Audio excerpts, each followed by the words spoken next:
I come from the net, through systems, networks, and sprites to this place, Mainframe. My format, Guardian, to mend and defend. To defend my friends, their hopes and dreams. To defend them from all of their enemies.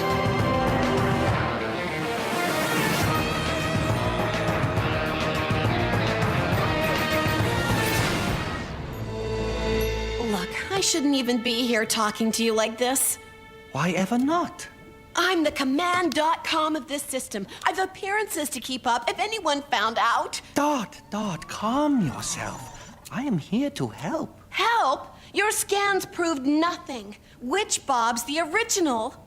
It does not matter, my child. In the end, it is you and your heart that will have to decide. Hello and welcome to episode 14 of the Mainframe Chronicle podcast, the most extensive and complete Reboot podcast on the net. And I gotta say, I don't want to brag too much, but it's by far the most professional one that's done. I mean, clearly we put a lot of time and research into this. Yes, absolutely. Definitely more so than our other competitors. Exactly. So, as always, I'm Daniel James, by the way. Hey, and I'm Joe Morris. Yeah. Dan, how you been doing? Pretty good. Living the dream, working retail, and playing games and watching stuff and podcasting. Awesome. As the engaged lifestyle treating you all right? Yeah. It's about the same, except she's not nagging me about a ring. That's really awesome. The only big thing that changed. Fair enough. Yeah. So, we're here to discuss My Two Bobs today. The last of the original series of Reboot. It is a sad day. It's kind of a sad day. Yeah. The future just got that much bleaker. I was thinking about this today. You know, we talked about starting this in 2011 when we were in Australia. And then it took us, 6 months being home or something when we really started, maybe even longer. And then we're actually about to finish. I'm pretty proud of that accomplishment. Yeah. I mean, it was about a year between... Was it a year? Our idea and the first upload. So I know we were on top of the game and tried to record a couple times a few months earlier, but there was plenty of issues. Yeah, and I was in flux, moving at least 3 times in that period, and I think I've moved again since the last time we recorded. Yeah. But I think can't I'm done. Keep it straight where you're at. I just kind of have to guess. I know. I have moved, but I think this is the last time I'm moving for a while. I've moved into a big boy apartment now, and oh boy, I know it's nice. It looks nice. I've got my own bedroom. That's kind of nice. Yeah, that's always good. But yeah, I'm excited. And My Two Bobs is a good way to end. Well, I'm not a great way to end, but it's a good couple of episodes anyway. For sure. I'm pretty excited to talk about this. A lot happens, so. All right. Well, let's get into things. Let's see. I think that's enough nostalgia for a bit there. Definitely. Give me some advice.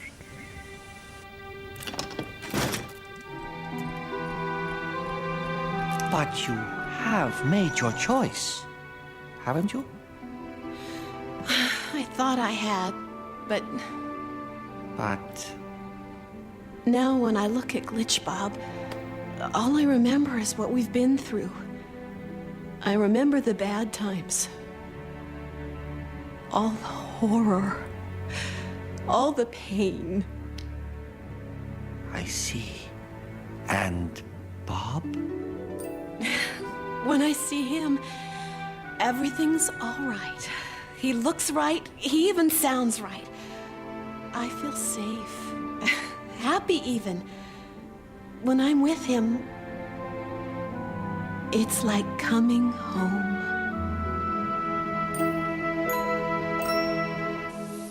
Dan, you want to start us with My Two Bobs? Absolutely. So we start off our final movie with My Two Bobs. It originally aired November 9th, 2001, written by Ian Pearson, Gavin Blair, Raoul Inglis, and Phil Mitchell. And in this episode, as Dot struggles to sort out her complicated feelings for both Bob and Glitch Bob, Matrix Bob and Frisket try to win a Pokemon-style game. Meanwhile, Glitch Bob struggles with his identity. Very short and sweet and accurate summary. I enjoyed this episode. I think if you remember me talking in the last episode, I didn't really like the idea that Bob combined with Glitch and all the key tools and made this Glitch Bob, and we just really knew nothing about it. We just knew he was powerful, but we didn't know really to the extent or what was going on. And this is the beginning of flushing that out a little bit more. We kind of have an idea of what Glitch Bob was. Spoiler there because he ends up not being, but what he really does become. Mm-hmm. Yeah, and it's just a whole lot of fun all around. I mean, the Pokemon game is ridiculous, but great. I'm kind of surprised, honestly, that we haven't had a Pokemon game inspired game yet. Yeah, I think it really started getting big right around the middle of the third season. So that being, then they took like a 4-year break. So that's probably something to do with it. Isn't Pokemon still on too? Aren't they making new ones? Mm-hmm. I'm not 100% sure it's the same series that started then, but it might be. Yeah, that's pretty awesome. I've been pretty nostalgic lately and wanting to. I found my Game Boy Color, and I didn't find any of my games, but I'm gonna buy the old Pokemon Blue and Red, and I think I'm gonna start all over because It's been a while. I've also been nostalgic recently, but that's because my friend showed me an emulator for my iPhone, so I can play Game Boy Advance games. Oh no, are you serious? There's an emulator on your iPhone? Yes, it's the worst thing that's ever happened to me. Oh, that's harsh. Oh my gosh. I no longer do anything on my phone. Well, at least it's not Flappy Bird. It's true. I do have that on my phone, so I could probably sell it for like $100. I know, I do too. I actually only downloaded it because I heard that we weren't going to be able to anymore. And I was like, oh yeah, screw you. I'm going to download it. And now I play it far too much. I downloaded it just to see what all the fuss was about, and then I didn't bother deleting it. Right. Played it like 2 times, like, this is dumb. It is dumb. It is dumb. But anyway, so Reboot. Yeah. What'd you think of the episode? I enjoyed it. It was a lot of fun. Good way to bring us back into the swing of things, The beginning was very strange, though. Before you realize that it's, a dream that Dot's having. It's like oh, yeah, the sitcom thing. the sitcominess, Yes. which is a word. I think declare it is. It's just a little too overt and ridiculous. Yeah, I wasn't sure where they were going with this when they started. Like, I was like, is the whole episode going to be like this? I thought maybe they were doing kind of a community-esque themed episode, and it's going to be all terrible sitcom tropes. I'm glad that it ended with just as a dream, and it was only about 40 seconds. I think if they went longer and made it a whole episode, I would have gotten tired of it, I think. But I think it fit for a couple seconds there. Yeah, once you realize it's a dream, it's okay. It's excusable. Right. I enjoy the Brady Bunch opening. I was a bit of a fan back in the day. I wasn't, but I respect it. It's the best way to put it, I suppose. That's fair. That's fair. And it didn't even occur to me at the end of the last, Damon Rising movie that, Dot has to deal with two Bobs at this point, which I guess we can discuss there. Michael left, the voice for the original Bob left, and they got a new voice, and I can't remember the guy's name. Do you know it at the top of your head? I don't. Give me a sec. I'll look it up. It's Ian something. It's Michael Benjair and Ian something, and I can't remember what it is. Ian James Corlett. Yeah, I wrote it down. And they got a new guy, and he does sound different. And then they kind of wrote that into the plot line here, and they brought back the original voice for Bob, who was the new Bob, and then Glitch Bob was Ian James Corlett. So it was kind of interesting how they did that. Yeah, I think it worked really well also. I think it's one of those things that they clearly never planned, but they did it so well just on their feet that it worked out all right. Mm-hmm. And I think, I didn't notice at first. Like, I only know that because I looked it up and saw it online during my research. And I think if it had been poorly done, that would have been very obvious. I agree. I don't mind Ian Corlett as Bob. It is different, but by the time we see him, I think we discussed about this in the past, Bob's different just as much as his voice is different, so it kind of worked out. Exactly.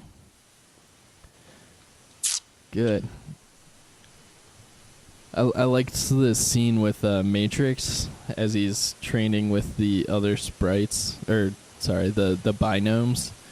And right. It's right after you hear the announcement of warning incoming game. So you're just like, Matrix is in the middle of some sort of war game is what you think is happening. But then you realize that he's just, so ready for war and so gung-ho and everything that he can't help it. That's where he's at right now. And then Andrea comes in and kind of talks him down. It's like, listen, lover, the war's over. Right. You can relax. And that happens. His entire personality is built on war and fighting and being a renegade. So what is Matrix without somebody to fight? Exactly. He's lost. That being said, kind of a dick move to use live ammo on your binomes that you're supposed to. Well, they were using it against him, weren't they? Well, yeah, but that's like giving live ammo to a stormtrooper. That's fair. Have you seen that meme on Facebook with it's like an alarm clock and it's hit me with a target to turn me off, and then it just has a stormtrooper like with his head in his hands and he's like, I haven't slept for days. That's awesome. That's pretty funny. Good stuff.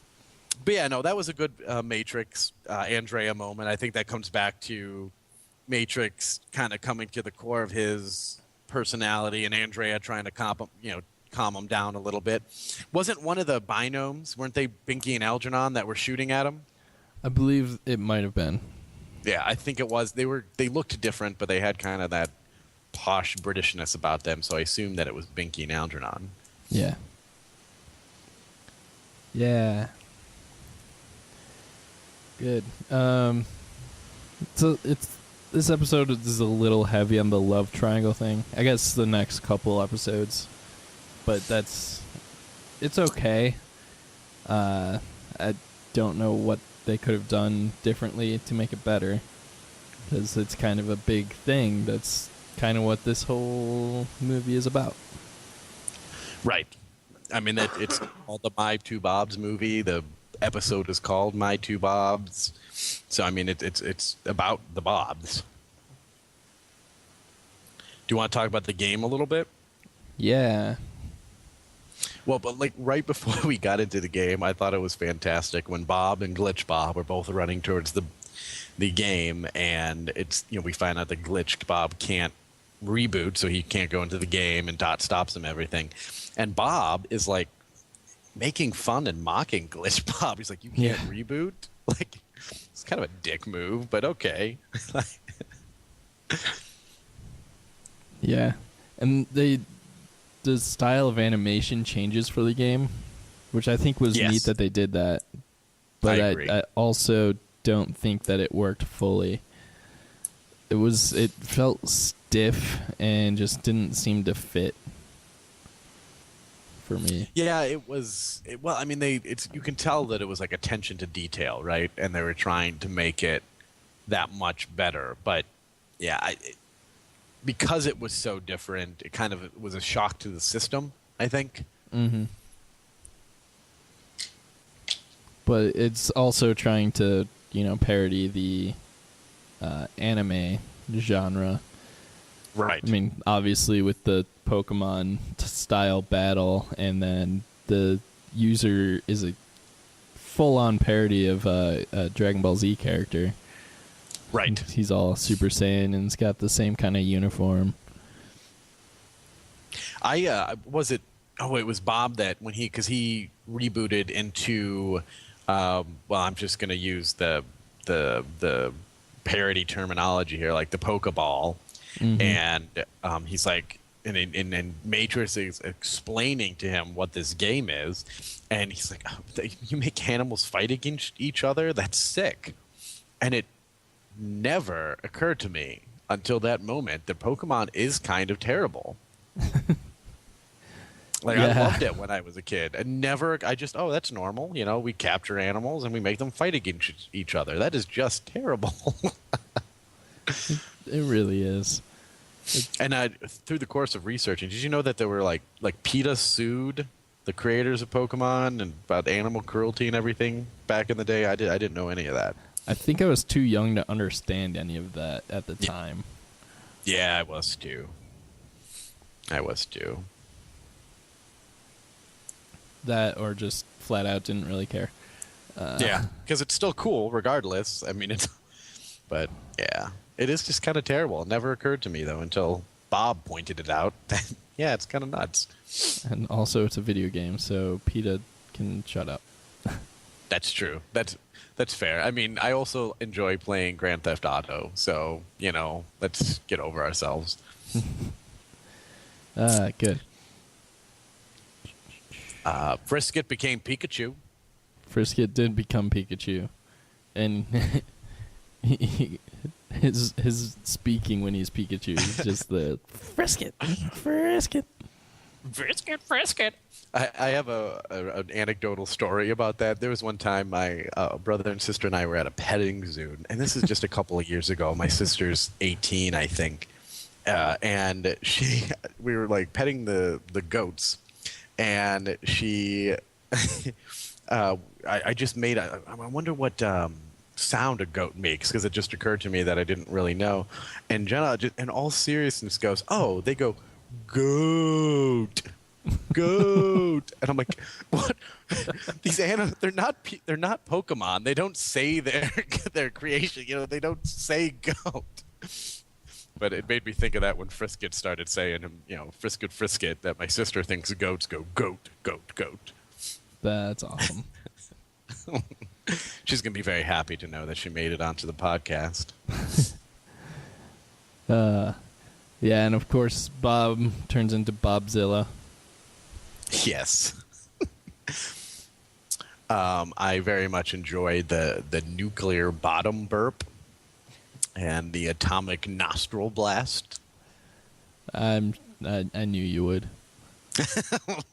I kind of crass and immature humor. I'm all about that. Yeah, and the only other reference I have is at the beginning of the game. They start off in a dojo kind of place that's very reminiscent of the training in The Matrix, the original Matrix movie. And they also have a line later of "Stop trying to hit him and hit him." Also from that same scene. Yeah, of course Morpheus says that to Neo. Yeah, then I think that's at the same time when Bobzilla is like, "You're a renegade, break the rules." Like, what is wrong with you? I kind of wanted to see, because in the show Pokemon, Pikachu would occasionally freak out and do some like crazy crap. I kind of wanted to see Frisket just go nuts. That would have been Pikachu. awesome. But and I think the only other Frisket reboot that's better than this one is I still really like the Zombie Dog when they went into the Evil Dead game. But this was a good Frisket. I fully agree with you. And the arena that they fought on was actually, did you notice it was shaped like a Pokeball? I did not see that, but Yeah, it was using makes like sense. the hedges to look like a Pokeball. I thought that was a nice little attention to detail. Cool. Before we get into quotes, the only other note that I have is that we get to finally see Fong where he's kind of out of his element when he's talking to Dot. He kind of gets flustered, like, I don't know how to help you because, relationships aren't really my thing, surprisingly. That's true. I mean, so far we see Fong. I mean, he has the mentor role. He obviously is leader of the principal office.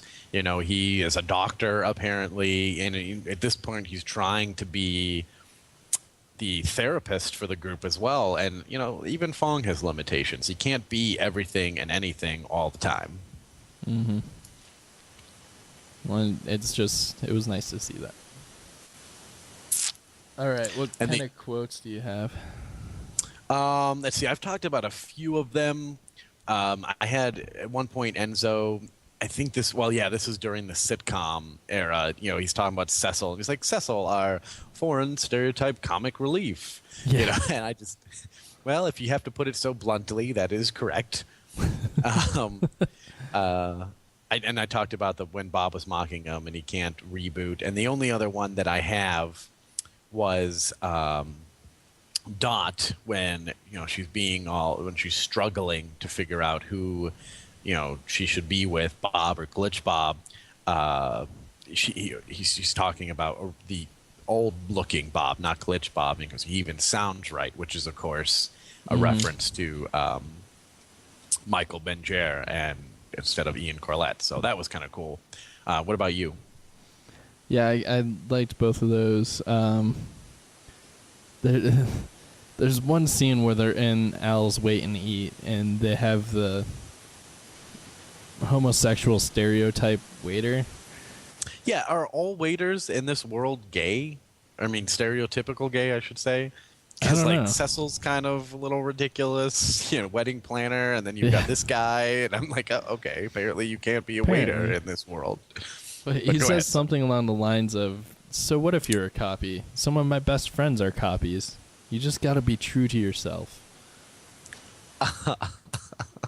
It was so I don't think I awkward. followed that. That's funny. I don't think that's so blunt, and at the same time, when I listened to it, I didn't even catch what he was saying. Yeah, it was a little out there. Out there for Reboot, which is saying a lot. And you got to say the time period too. I mean, it's even now we're having issues, and it's 2014, and this was 2001 we said. So Yeah. It's 13 years ago. I thought that is kind of interesting. Yeah, That's I think it's also worth noting. Isn't this one of 3 original title sequences? Oh yeah, this one and Firewall, and then the X-Files parody, Trust No One. I think the best one is Firewall, but yeah, this was an original title sequence. Yeah, for sure. How could it not be the best one? That's true. They were all good, but that one was just phenomenal. Enzo Matrix, son of Mainframe's most brilliant scientist, or The unwitting pawn of an insane virus. hello, I'm Mike the TV, and this is Little brother, virtual reality TV. Hexadecimal, the self-styled queen of chaos, may be gone from Mainframe. But is she gone forever from the net? Or does her legacy live on? What exactly did Hex do to Enzo's icon before she made the ultimate sacrifice? Could this unsuspecting little sprite turn Viral at any moment?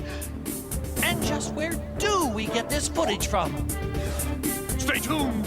These are just some of the probing questions we will answer on Little Brother. All right, so life's a glitch. The summary is Glitch Bob actively attempts to separate himself from Glitch in order to win Bob's hand, while Andrea, Matrix, Bob, Frisket, and Enzo attempt to delete Rocky the Rabid Raccoon in a toy-styled game. The original episode aired on the 16th of November in 2001, and it was written by Ian Pearson and Gavin Blair. Dan, what do you think of this episode?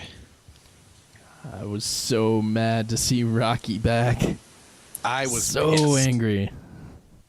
I actually have just Rocky, and then I'm just really upset on my notes. I'm like Rocky, and then an X through it. Like, I just get so tired of this. Why, of all the game characters to bring back, do we bring back him 3 times? Because he's the most memorable, I guess. Kind of has become a arch enemy at this point. I suppose. I don't know. I don't know if I blame them for bringing him back, but it is very satisfying watching him die over and over again. 3 times, yeah. Other than that, I think it went pretty well. It was a good episode. Got a little Star Trek referencing in there. It's always good. They did.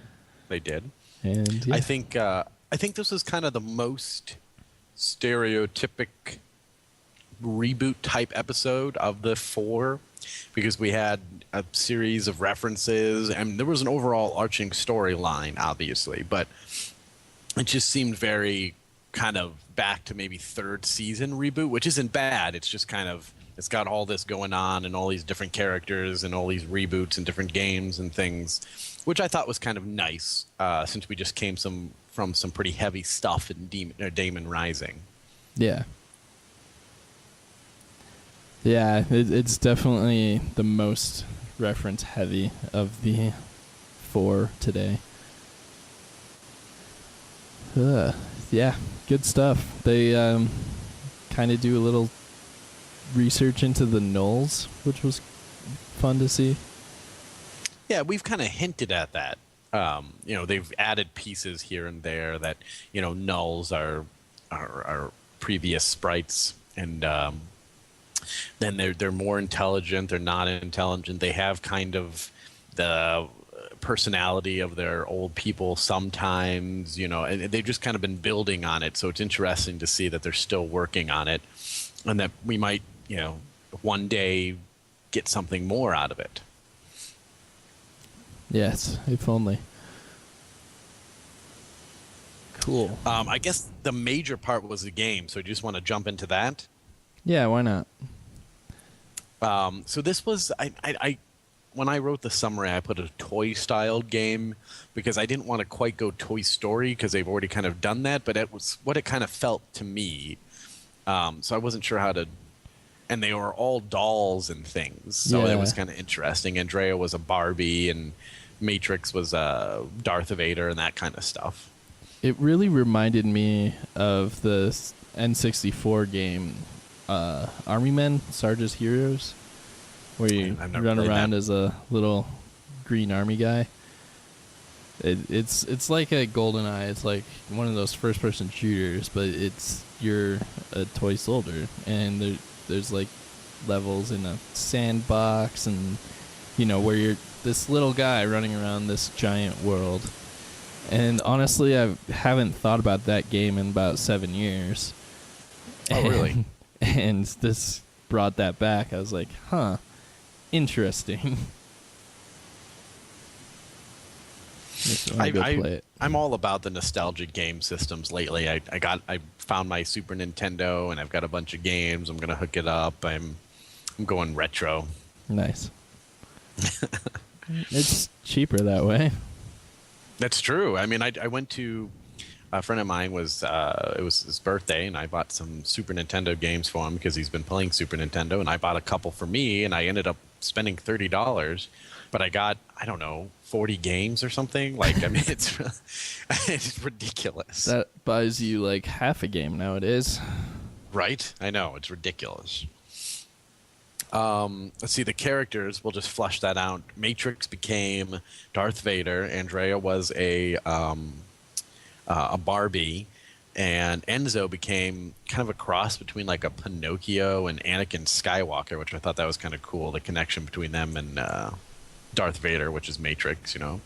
Mm-hmm. And Hack and Slash became a Pepsi and a Coke can. Are you a Pepsi or a Coke guy? It was Poke and Peek. Yeah, Poke and Peek. Was that what it was called? Yeah. Yes. I'm more of a Coke guy.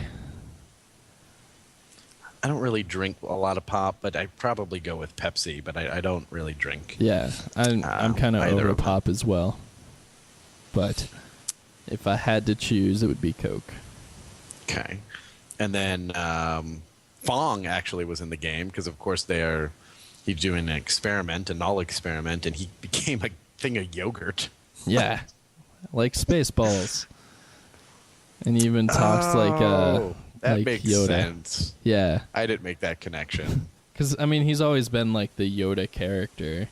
Right. And then, yeah, he even talks like Yoda in the game. And, of course, Spaceballs, the parody of Yoda, is called Yogurt. I didn't even make that connection, but that's brilliant. Yeah. Again, this is why we do this podcast. Love it. I do. At one point, Andrea calls Matrix Sparky. Is that their pet name? Has that been established before? I don't remember that ever. I mean, she uses words like that. She uses Sparky. I don't know if I've ever heard that one in particular, but she definitely talks like that. I don't know. That also seems kind of more like a mouse thing. Yeah, that's why I was kind of it was weird. It kind of grated me wrong. Like, I mean, Shorty calls him lover all the time. Yeah. And calls him, and there's a dog right there. That seems like a dog name to me. Like, I don't know. It just was. It was a little weird. That's fair. But this episode was kind of heavy on quotes and references, like we discussed. Do you have any other references, and then we'll do quotes? Dot sends Hack and Slash in on a command 4.06, which of course is their production number. Oh, that's brilliant! I had no idea. That's a Reboot reference right there. Yep, classic Reboot reference. The game felt a little like Home Alone meets Tom and Jerry. That's a good way of putting that. Yeah, because I couldn't put my finger on what the game was, but no, that does make sense. Yeah. And that's about it as far as references. I came up with it. That's all I got the first time, but on a little bit of research, in the beginning, Mike the TV is doing this. Looks like they're going to begin like a reality show episode, and they didn't really go too much further than that. But he calls it Little Brother, and he's talking about Enzo, and that's kind of a reference to Big Brother, which actually aired in the Netherlands in 1999. Really? And it's been on the air ever since. It has not gone away. To everyone's detriment. Yes, and it is still there. I lived at a representative's house while I was working on their campaign, and her husband is like super like into sports, and I mean that's like his life is all things sports, and he watches Big Brother and The Bachelor. Like, jeez. And I had a hard time connecting with him on those things, but so I've actually seen those shows, and that's a little nuts. Yeah, for sure. And he calls it virtual reality TV, which I thought was classic Reboot. Oh, does he? I didn't even catch that. Yeah, it's good stuff.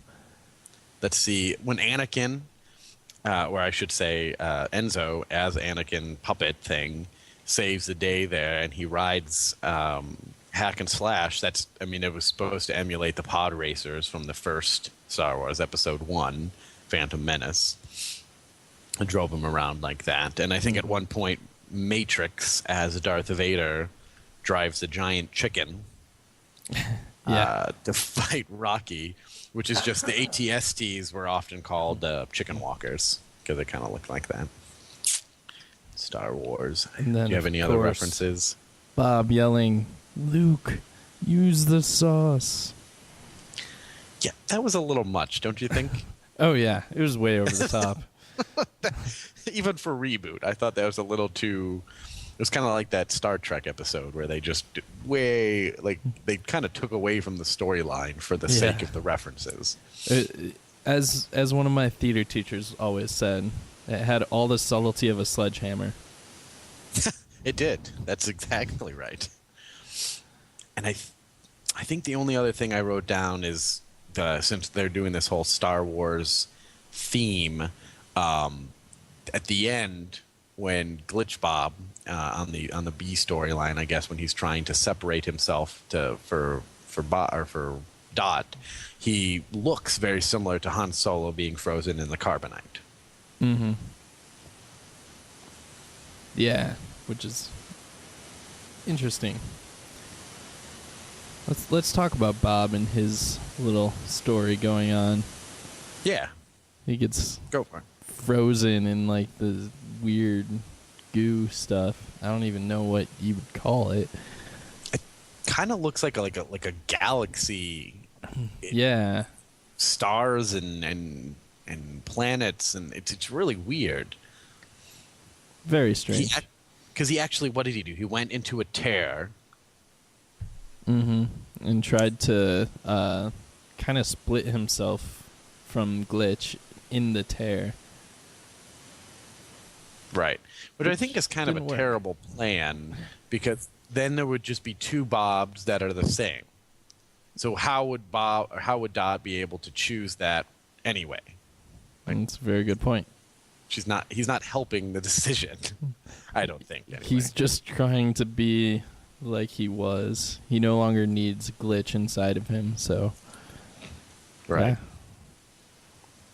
Yeah. Okay. The wiki says he's trying to split through the tear, kind of like how gigabyte was split into megabyte and hexadecimal. That makes sense, because I was trying to figure, because he goes into the tear and then says something like split, and crap happens, and then he ends up coming out all carbonated. Yeah.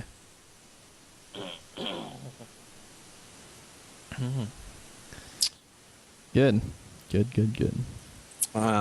Yeah, I think that's all the references I had. I have a few quotes, assuming you do as well.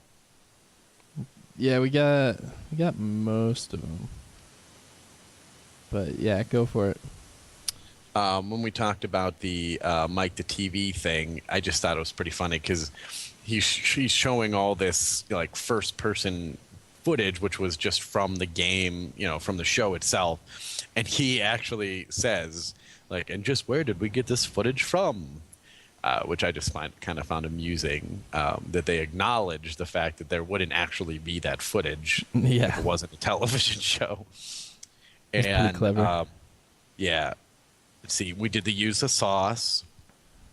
I just thought it was also slightly funny when Matrix gives Andrea a compliment, and she goes, "You mean you didn't like it now or before?" Her hair, I think it was, that they were talking about, which is such a girl thing to say. And it was kind of nice, I guess, to see Andrea just being a girl, I suppose, and not some kick-ass game sprite. So that was kind of interesting. And that's the only ones that I am. It's the only ones I have. That's actually, there's a way around that, by the way. You just have to add exceptionally. Be like, your hair looks exceptionally good today. Oh, that's fair. Because it implies that it looks good most of the time, or other times. It's just exceptionally good today.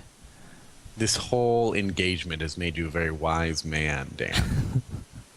That's what I keep telling people, and they don't believe me. My quotes, Dot and first off, the whole scene between Dot and Mouse over the vid windows is kind of hilarious. That's where true. She's like, "Which one do I choose?" And then you see the Australian guy walking behind there, Ray Tracer, the surfer. And Dot just like, or Mouse just pushes him out of the way. It says, "We're alone now. We can talk." I imagine that type of thing happens often in their relationship. Oh yeah, I'm sure that's the basis of the relationship. Anyways, Dot's like whining, like, "Which one do I choose?" I mean, Bob's like what I want. He reminds me of how things were, and Mouse is just like, "So choose Bob." And she's like, "What? But what about Glitch Bob?" "So choose Glitch Bob." Just make a choice and leave me out of it. We've all been in those relationships or that situation with friends, where they want you to answer it for you and you just can't, and they just won't do it, and they keep beating their head against the wall. And that was a pretty good representation of that, I think. Mm-hmm. Absolutely. And I usually solve those situations by flipping a quarter. I won't tell Devin that. Oh, she knows. Okay. Good to know. Good stuff. Good stuff. Yeah, that's what I've got. Do you want to move on to Null Bot of the Bride? Let's do it. Sweet. Ah, you mad? You want the ceremony here? Well, we wanted to choose somewhere that had some personal significance. Mon Dieu. What's the problem? Oh, nothing. Absolutely nothing at all. This is a lovely room. Oh, deletion! Now this is a room. Cecil, don't you think it's a little Spartan? And big? At the moment, yes. But wait and see. A little bouquet over there, a little color here, draperies, place settings, oh, string quartet. Oh, these statues with huge urns. It brings tears to my eyes just thinking about it. Now push off and let the maestro work. All right. Nullbot of the Bride. Originally aired November 23rd, 2001. Written by Ian Pearson, Gavin Blair, Raul Inglis, and Phil Mitchell. And in this episode, Dot and Bob come closer and closer to tying the matrimonial knot when Megabyte makes an unexpected appearance during the ceremony. The key tools return to all the Guardians, returning Bob to normal and saving his life. Bob and Megabyte clash during the ceremony when we find out that Megabyte has become a Trojan virus and can shape-shift at will. Oh no. So, Joey, what do you think of this one? I thought this was great. I love Megabyte as a villain. And, we've been dealing with Damon a lot, and we've been dealing with Hexadecimal a lot. And, Megabyte kind of had his heyday in the third season, and then he's been around, but he just hasn't been huge lately. So I was kind of glad to get back to, like, the roots of Reboot. And it's everyone's different. Bob's changed, Dot has changed, Megabyte has changed. We've all grown, so it's cool to see. It's cool to see them clashing with old friends again, but they're all different. So I very much enjoyed it. Yeah, I'm very much the same. Not a ton of references or quotes or anything, but it just moved the plot forward, which was good. And yeah, a lot of fun. Yeah, no, I agree. Obviously it is. Well, it starts with three of the most badass chicks possible. So you've got Dot, Andrea, and Mouse, who all individually are a force to reckon with, together being all girly about a wedding. Yeah, and I then think being interrupted by Cecil. Which, of course, he's just insufferable because he's Cecil and he's the wedding planner, apparently. And it kind of reminded me of Britta Perry, because she's all of a sudden very good at, wedding planning and arrangements and being girly and off of the community. And then, of course, Cecil just makes this hall into, gorgeous. Yes. I would have him plan my wedding if it were up to me. Yeah. Mostly because then I wouldn't have to do anything. Well, yeah, that's Because kinda he the would do point. it all. I kind of like the idea of being in the war room, though. That would have been pretty interesting. Also can see why that wouldn't work for people. Although Yeah, I did think it was interesting that Dot wanted it there, and Cecil was the one who's like, no. So our little waiter shows back up again at the tuck shop. Yeah. Really, really awkward. I agree. I mean, it's just, I don't know what the kind of statement they're trying to make, really. Like, I don't know. I mean, he says, come out when you're ready. I know. And then it just pauses for a little bit, just long enough for you to get it, and then moves on. Classic.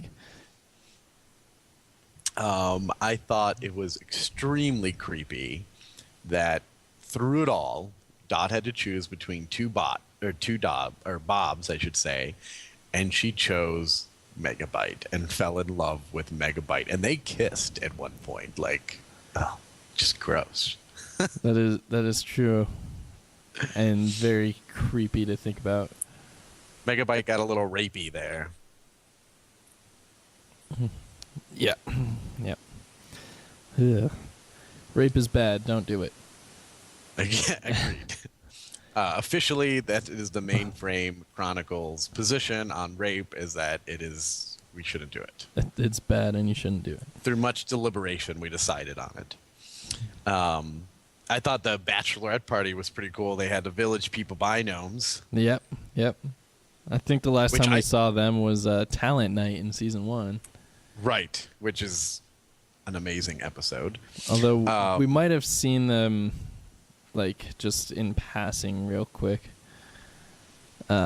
Just in the background somewhere.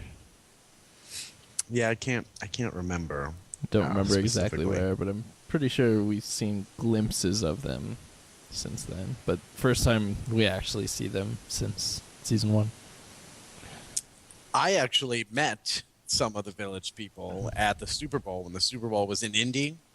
Nice. I was up there with some of the legislators, and they wanted to hang out with some of the legislators, and so we actually got to meet them and talk to them and dance with them. They're a crazy bunch of guys. They're a lot older than I thought. Well, I mean, they've been around a while, but I kind of forgot how old they were. Interesting. Bob has a new phrase, by the user, which we've kind of talked about that before. They occasionally use the user and the net and the web and all this kind of stuff as kind of a religious component. And now they've added the user to it. Yeah. Which, coming off of Daemon Rising, is a lot more powerful. Exactly. Because that was religious fanaticism at its best. I have a question for you. I have Elvin is a middle name, but I can't remember. Is that Matrix's middle name? Did you catch that? I don't know Enzo why. Elvin Matrix. Is that right? I think that might have been it. Yes. Yeah, I didn't actually write whose middle name it was, but I think it was Enzo's. So, I mean, that was something we didn't know about.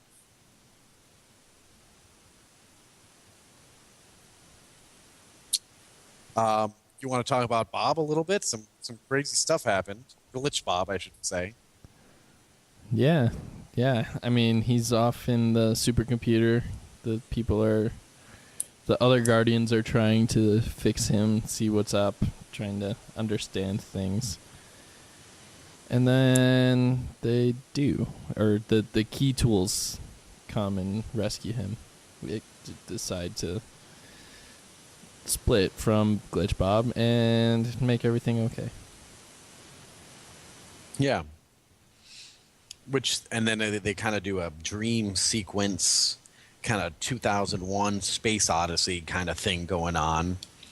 And that kind of reminded me of where basically Bob had to accept his destiny with Glitch and maybe or may not that kill him, just as like Harry Potter had to accept his death for the last Horcrux, for the the key tools to come out and go back to everybody and return Bob to normal.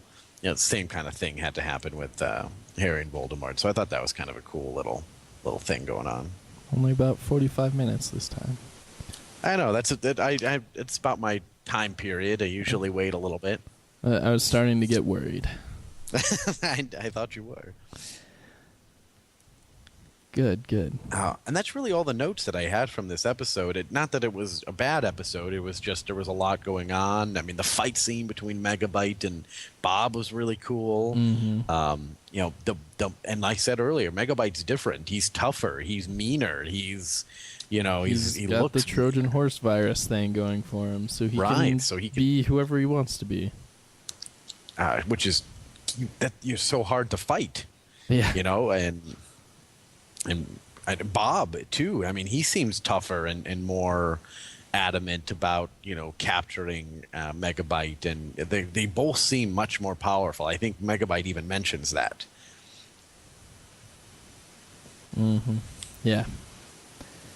Ooh, it's so cool though that reveal that he is Megabyte. It's so well done. Like, it is. Glitch Bob shows back up with Glitch, I guess he's no longer Glitch Bob, but we'll still call him Glitch Bob for confusion avoidance purposes. And right. So he shows up with Glitch, and then Glitch is all like, "I'm gonna go hang out with the other Bob," and the wedding commences, and Glitch Bob is walking away, distraught, when all of a sudden, Glitch freaks out and goes back to the Glitch Bob. And everyone's faces is just like, what? And Bob turns into Megabyte. It's all good things. I didn't see it coming at all. I mean, that was... I sometimes am reminded that this is a kid show, and sometimes they're kind of heavy-handed, and I kind of know what's going on. Did not see that coming whatsoever. They did that excellent. Oh yeah, it's so good because it's so easy to get wrapped up in the show and just go along for the ride. I mean, if you stop and think about it for 2 seconds, you realize that Glitch Bob's the one who's been with us, and the other Bob just appeared, so it can't be Glitch Bob who's evil. He's got to be the Bob that we know. Otherwise, people would just be furious. Exactly. And I mean, like, I felt so bad for Glitch Bob when we're all like, oh, he's a copy, and, he's trying so hard to win back Dot, and Dot refuses him, and he has no place in this world. He's the most powerful guardian in existence because he had the power of the key tools, and he just had no place to do anything. And all he wanted was to go to Mainframe and his friends, and he actually walked away. He tried to fight for Dot. She said no, and he walked away when Megabyte made his reveal. Well, Glitch made Megabyte make his reveal. Well, that's true. Fair enough. Once again, Glitch saves the day. Bob has little to do with it. I didn't think about that, but that is true. Yeah. The title of the play, or of the episode, is a play on the Father of the Bride movie, because Wellman Matrix is a nullbot. Right, which we didn't talk about that. Nullman, or he's back. Yeah. I mean, as a null, but he's back. They make a body for him, a robot body. In like 0.4 seconds, they have a robot body. Which is a long time in Mainframe. Oh, that's true. Good point. Because that's one of my favorite quotes is Dot's like, "This is the happiest second of my life." Yes. I kind of forget about that, and then they do that kind of thing. Yeah. It's always good to remind us that time goes differently there. Agreed. Cool. You got any other references or quotes? Not really. I mean, we talked about most stuff. I didn't write down a whole lot of quotes. There were very few references that I caught anyway. It was just, I mean, that they're really kind of ramping up towards this last episode. Mm-hmm. One last thing before we move on. I just want to note that Enzo in a tux looks really, really good, first off, and reminded me of when he rebooted as James Bond in Firewall. Right. And he did a great job then. Exactly. And also Matrix tears the arms off of his tux, which was hilarious. I kind of expected him just to like flex his muscles and then just tear him off that way, but good. Why don't we move on then? So, it's confirmed. Megabyte has Trojan horse viral capacity now. He can duplicate any form. He could be anywhere, right in front of us, and we never know. No way! He could be here! He could even be me! What if I'm Megabyte now? Enzo. Sorry, Dad. I'm sending a viral incident team immediately. They'll be there in nanoseconds. No. What? No. Keep your executioners where they are. We'll deal with this ourselves. So now you want to save Megabyte. Still clinging to your radical theories, huh, Bob? Look, Turbo, I don't care what you think of my ideas anymore. If we'd done it your way, if we deleted Hex when she first arrived, the entire net would have been destroyed by Damon. The readme of fate is a complex program indeed. If we need your help, we'll call for it. yeah, let's do that. And then so we've got Crouching Binome Hidden Virus, which the summary is Lord Megabyte works to rebuild his army and recruit his old cronies, while Dot and Cruz scheme to capture Megabyte. All seems to be going to plan when Bob and Matrix realize that they have only captured an alias of Megabyte and that the real Megabyte has infiltrated the principal office and taken over the war room. Megabyte is preparing to hunt down binomes and sprites because, as Megabyte put it, viruses are predatory by nature. Dan, what do you think of this? This was a very, very solid episode. On the edge of my seat like the entire time. So I good. agree. That being said, it's also a cliffhanger because they originally thought there were going to be 12 episodes in this season, but the ratings just weren't there. So, cliffhanger. Out of all the times for Reboot to be left and then they randomly got coming back, it never came back after this. And it is a terrible cliffhanger to leave on. Crying out loud, like, you almost wish that it had just ended on the third season. I mean, we wouldn't have gotten a lot of this good stuff, but, it ended very succinctly, like we talked in the third season, because they didn't know they were coming back for a fourth, and then they leave it here, and you're just, But I thought the episode was great. Yeah.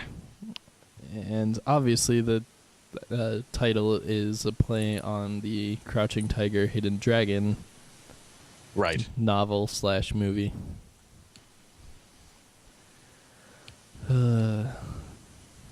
Yeah, there's supposed to be another 4-episode film at the end, followed by another musical finale. So, oh, was it really? Sad I didn't know day that we didn't get the musical. But alas. Yeah. I think it's... Go ahead. It's interesting seeing the chaos produced by Megabyte again. Like, we haven't seen that really in a full season, at least. Right. But it's a throwback to, first season where Megabyte shows up and everything goes to craziness. Well, he's tough, and I think he's a lot tougher than he was before. And, I mean, he was always about world domination, mainframe domination, getting into the supercomputer, all this kind of stuff. And now it just seems like he's just bloodthirsty. He's tired of all this scheming, and he just wants to destroy people. Mm-hmm. Prepare for the hunt, I think, is the last quote from Megabyte at the end of the series, even, is prepare for the hunt, because he's ready just to go for it. Yeah, it's kind of like he evolved from a James Bond villain to like a Superman villain. Whereas James Bond villains usually have like this huge plan that they kind of just oversee. Whereas Superman villains come in and punch and destroy everything by themselves. Right. No, it's true. And of course I have to make the reference because it's so clear. It's very similar to Voldemort, because he's finding the neovirals and he's trying to bring them back, and they're afraid that he doesn't have enough power and he has to show himself that he can come back, and it's just like Voldemort getting the Death Eaters and just preparing for this whole thing, and he's rebuilding his army, and he can do it so quickly. He's barely back, and he's got everyone back on under his thumb again. Mm-hmm. Good stuff. Speaking of thumbs, Andrea shoots her nails at the binomes. That's like her attack. And I don't think we've seen that before, and I think it's very strange, but kind of cool. Yeah, it is kind of strange. I mean, we've seen her fingernails grow to claw-like things, but we've never seen her propel them off of her fingers. It's interesting for sure. I like the fact that they never called him Lord Megabyte before, did they? I don't remember. Not in my it. recollection. Yeah, I don't either. So I mean, he just has this whole different personality. I think you're right. He's gone from a James Bond to a Superman villain, and he even has now crowned himself Lord of that Megabyte. Yeah. I think the worst part about the cliffhanger is we don't know what happened to Frisket. Because Megabyte, once they find out that he's an alias and Megabyte's still out there somewhere, he has disguised himself as Frisket and reveals himself. That's So true. where's It Frisket? never occurred to me. Oh crap! Yeah, I never even thought about that. We don't know where Frisket is. We quite possibly saw the death of Fong. I mean, we don't quite know. I didn't think about that at all. That's horrible. Mm-hmm. And now Megabyte's in the war room and ready to hunt everyone down. Which I love that, because Dot's plan was pretty good and would have worked 9 out of 10 times if it was the old Megabyte. Yep. But because it's not the old, and she even mentions, I know this virus. I might have made some tactical mistakes against Damon, but I know him. But she doesn't. He's changed. He's evolved. And he's stronger than he was before. And they tried to set this trap, and it did not work out very well for her. And because, she almost died when Megabyte attacked everybody. Yeah. Sad day. I thought it was pretty funny when Fong addresses entire Mainframe, and he's like, this is an artist rendition of the new Megabyte, and it's just terrifying photo of him. But we've seen earlier that there's video of him. Because they were reviewing the video himself, and they're like, it's an artist rendition, and it's far more terrifying than even what the video is, but, whatever. Yes, quite strange. Funny stuff.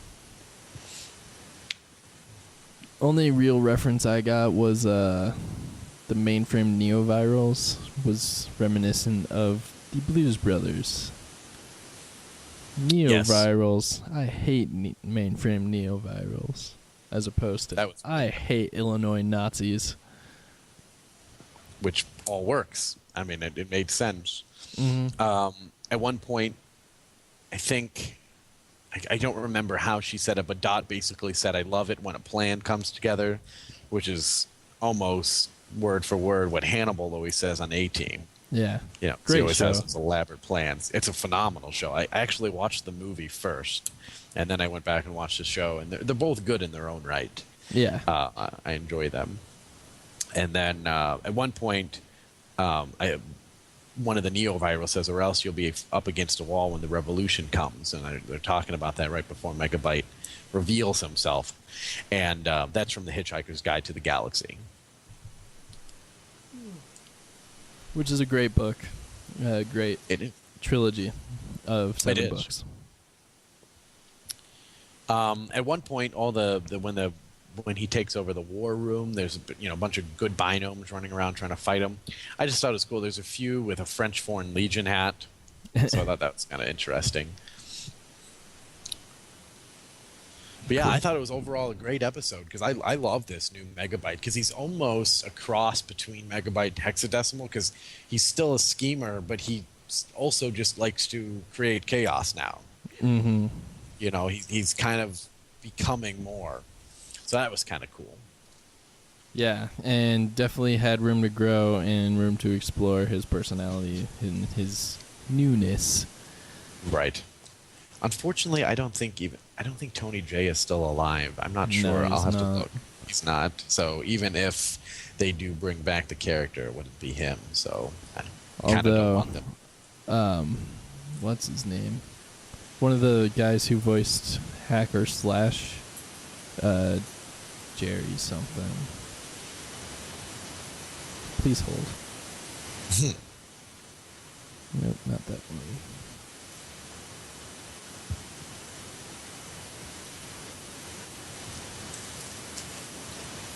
Gary Chalk. He does a pretty good Megabyte impression. Oh, does he? I went through and watched on YouTube. There's a bunch of panels where people talk about Reboot from like Comic Cons and stuff.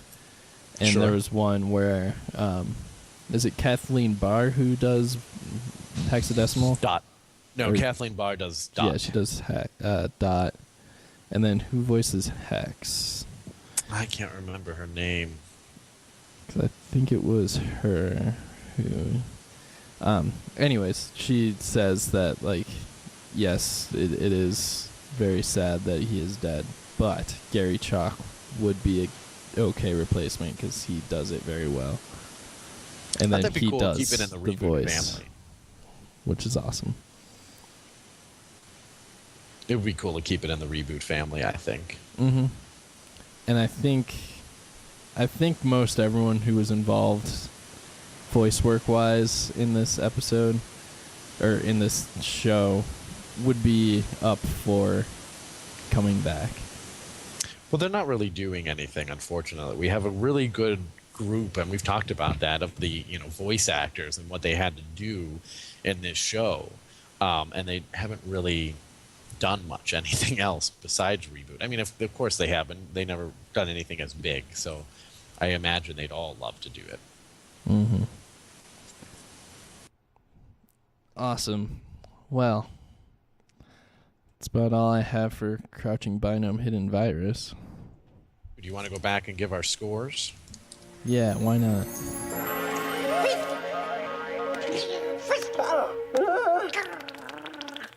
Friskett's really starting to freak me out now. Look, just tell me the point of this game. Why am I stuck in here? I'm a Pantsu-Hebi trainer. You're a Pantsu-Hebi X, a mutant creature. I keep you in that tiny container and release you to fight for me. You keep creatures in cages and release them just to fight? Yeah? That is sick! Final level. So for my two Bobs, I thought this was really good. I enjoyed the Pokemon style game. I was a big fan of that. It starts it off pretty well and moves it along. It sets up the My Two Bob storyline fairly well. As a standalone episode, it's probably not one of the best. So I'm going to give it a 7. 7 animal rights lawsuits, because I had no idea that Pokemon had such lawsuits before. That's awesome. I agree that it is a good movie, or good start to the end. Not the best on its own, but all of it just I don't know. A lot of great references, a lot of great quotes, and a lot of fun. So that I went for 8 biting monsters. Fair enough. I almost went with nuclear bottom burps, but I decided I was gonna. That would have been good. All right. What do you got Second for Life's a episode. Glitch? Life's a Glitch. I liked it a lot in spite of freaking Rocky the Rabid Raccoon. And that brought it down a point or 2 for me. So this one's going to be 6 knockoff pop cans. Fair enough. That's my same. I probably would have given this an 8 because I like the callback to kind of a classic stereotypic reboot with references and all this kind of stuff. And for the most part, they did a good job. It wasn't too ham-fisted. Use the sauce was a little much, but then with Rocky the Rabbit Raccoon, I knocked it down to 7, and I'm going to do giant chicken walkers. Nice. I like it. And then Nullbot of the Bride. This was kind of difficult because it's we talked about this. It's so hard to judge these by themselves because some of these middle ones are purely there to just move along the storyline. But a lot of cool stuff happened in this one. We had a pretty cool fight with Megabyte and Bob, and it was good. So I ended up doing Glitch Save the Day 8s because again he did the reveal and did everything he was supposed to, where Bob had very little to do with it. So, what about you, Dan? I enjoyed it. It was a lot of fun. A lot of I don't know. Weddings are exciting, and Enzo and Matrix are the best sprites, and they do a good job, and they're funny. 9 risque bachelorette parties. Oh, that was good. And then what do you got for Crouching Biome Hidden Virus? End of the series. Bittersweet, but they ended it fantastically, even if they are jerks and made it a cliffhanger. The whole series culminates into this episode, and I think it deserves a 10. 10 horribly mean cliffhangers. Yeah, I would probably do 10 because I'm a huge fan of this new Megabyte, and I think it'd be phenomenal to see out of everything that everyone's gone through in this last season. Like, let's see them pair up again, but it's going to be completely different, and I'd be very much into this. Because it is a cliffhanger, I don't think I can quite give it a 10, so I'm going to give it 9 Lord Megabytes. Each time I say that, I almost say Lord Voldemort every single time. 9 Lord Megabytes. But it was good, and I think I would very much enjoy the last movie, separate movie, but obviously, Yeah. it didn't happen. So. Well, that's it. That's the entirety of the first iteration of Reboot.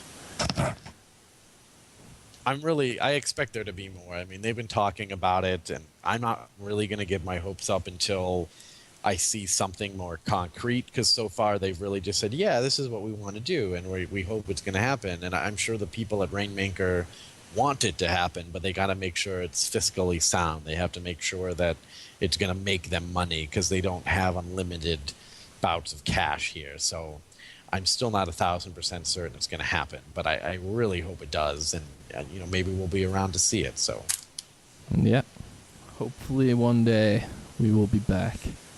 Yeah.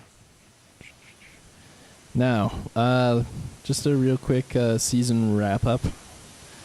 What do you think about, let's just run through our favorite characters and stuff. Yeah, that's good. All right. Who's your favorite main cast character? Main character. I think I like Dot the best. I think she had the most interesting arc in these 2 movies. Definitely in this movie, and I liked her in Damon Rising as well. So I'm going to go with Dot. I agree. I chose Dot as well as my main cast member, because she... And I had this kind of same argument in one of the other seasons as well, but think about where she started. And, she always was into plans and stuff, but she was kind of insufferable, and, she wasn't really doing a whole lot. And then we find out she runs half of Mainframe and has business partners with almost everybody, and then she kind of tames the Crimson Biome, and then she becomes the supreme commander of the Allied forces, basically, of Mainframe. And I mean, she's just phenomenal and just a kick-ass woman. So I agree. Dot, even from the beginning of this season, but over the whole series, she's evolved very well. I agree. Absolutely. And then least favorite main character. I think we talked about how I did not have a good opinion of Enzo before we started this podcast, and I grew to really enjoy him and what he brought to the show. But I don't really feel like he belonged in this last season. Like, they brought him back, and I think they tried to recapture that whole, innocent kind of kid comic relief thing, and the show had changed, and I think we have Matrix, and I think that's fine. So I'm going to put Enzo, because it just didn't seem to fit to me. That's fair. Yeah, he definitely doesn't really exist. Doesn't need to exist, I should say. He doesn't really do anything anymore, and that's why even bring him back. Yeah, he's solely there for comic relief. Right. And I don't really have any other character that is worse than that, so I'm going to have to stick with young Enzo as well. Little Enzo, young Enzo. Whichever one you want to go by. Sure. And then what about kind of, I don't know what to call this category, because one-off characters wouldn't really fit, but, what about guest star, I suppose? Even that doesn't really fit in this season, because really there's two stories. That's true. And not a lot different for either of them. I mean, I do really like Damon, and I think I'm going to go with her because she's the most interesting new thing that we see in this entire season. I agree. I originally wrote her down, and then I was struggling between her and Megabyte, and I had settled on Damon because we only saw Megabyte on the last 2 episodes. But I'll since you went with Damon, I'll make a nod to Megabyte, since he infiltrated the entire group, made Dot fall in love with him, got all the way to the wedding. Glitch was the one that found him out, and then he recreated an entire army in no time whatsoever, nanoseconds, and knew the plan Dot was going to set along, and did a plan within a plan, and then took over the war room in 1 episode, where he's been trying to do this for seasons, and he's just a cool guy, and I really wish I could have seen what he became more so. So I'll go with Megabyte on that. For sure. Yeah, good. He needs some love. And then least favorite secondary character? I guess I'm going to go, I can't think of his name right now, but Damon's henchman. He was just kind of annoying, the guy that told her everything. I mean, he didn't do anything. Deacon I think something. Deacon. Just he had no personality, and there was a lot of other cool characters, and he just kind of melts into the background. What about you? Rocky. Oh, fair enough. Yeah. Enough said. Yeah, no, I completely agree. I kind of blocked him from my mind. That's fair. I wish I had the ability to do so. Hate him. Did you like My Two Bobs or Damon Rising better? That's a very interesting question. I think I like Damon Rising better, just because it's a little different from what we've seen before. More different from what we've seen before than My Two Bobs is. That being said, if we had ended on Damon Rising, I wouldn't have been as satisfied. I agree. I just think it was a cool twist that they made, because they alluded in the 3rd season of this great and powerful Damon. And I think since we've dealt so much with Megabyte, that you kind of assume it's a bigger, badder, more badass type Megabyte character. And she's not. She's 100% polar opposite. So I thought that was kind of a wise choice by the creators to take that risk and then make it so, and do it so well. So I definitely will have to go with Damon Rising. Awesome. And that'll do it, I guess, for the Mainframe Chronicle podcast. It's a sad day. It's a sad but fulfilling day. Yeah. Yes, it is. We may be back in the future with more Reboot if more Reboot happens and needs to be talked about, and we are willing and able to talk about said Reboot. Yeah, I would hope to. I'd keep up with it. There's no driver. It's being operated remotely. No, it's not. Get a truck beam on it. We'll tow it.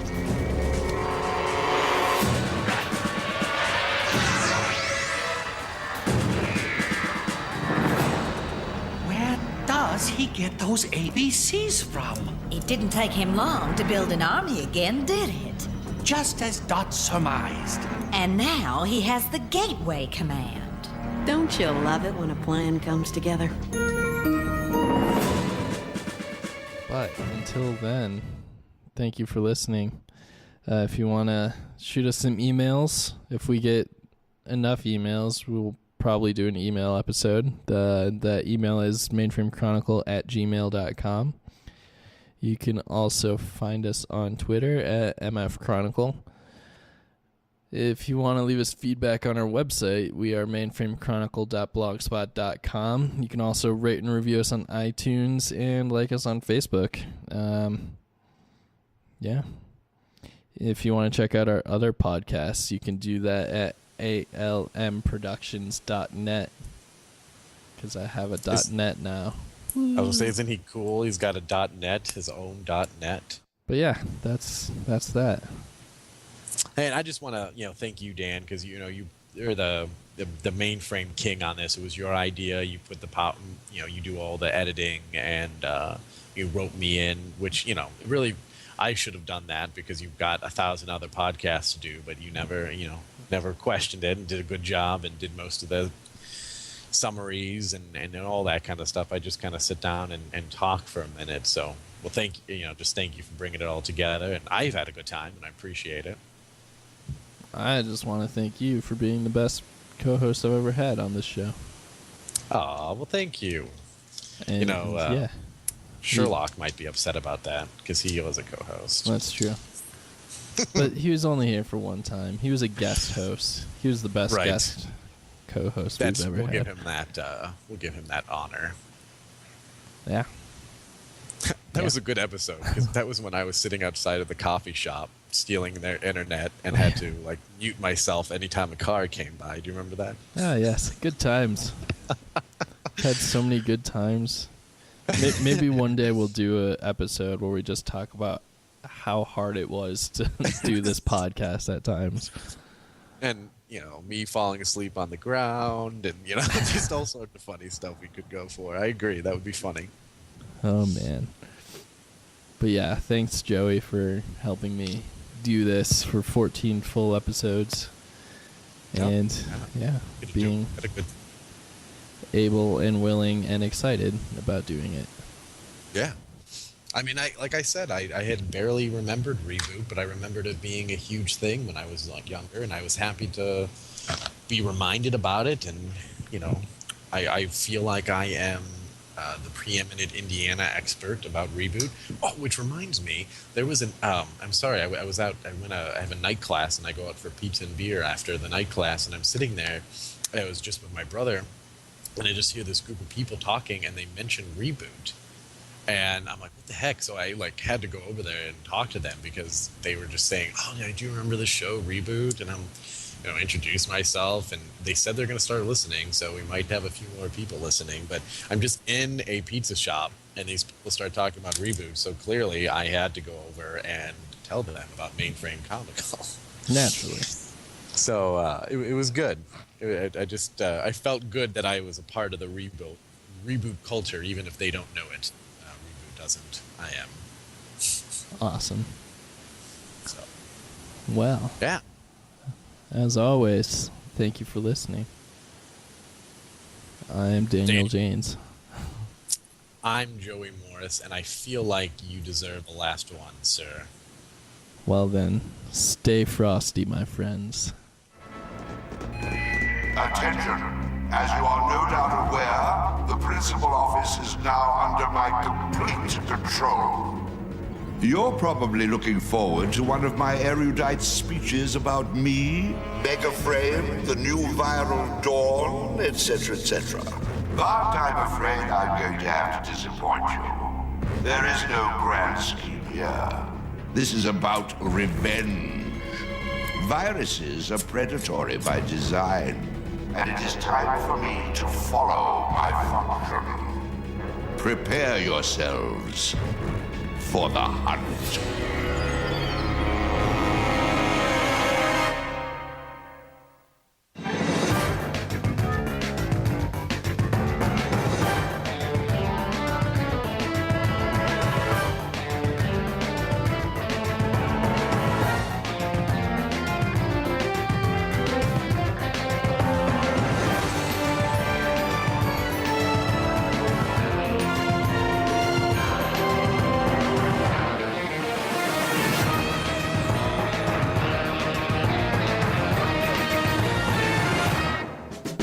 Mainframe Chronicle is an autological media productions podcast.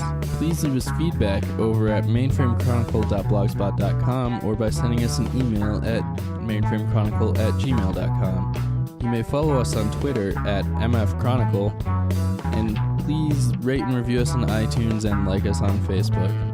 If you'd like to check out our other podcasts, go to almpodcasts.blogspot.com. As always, thanks for listening.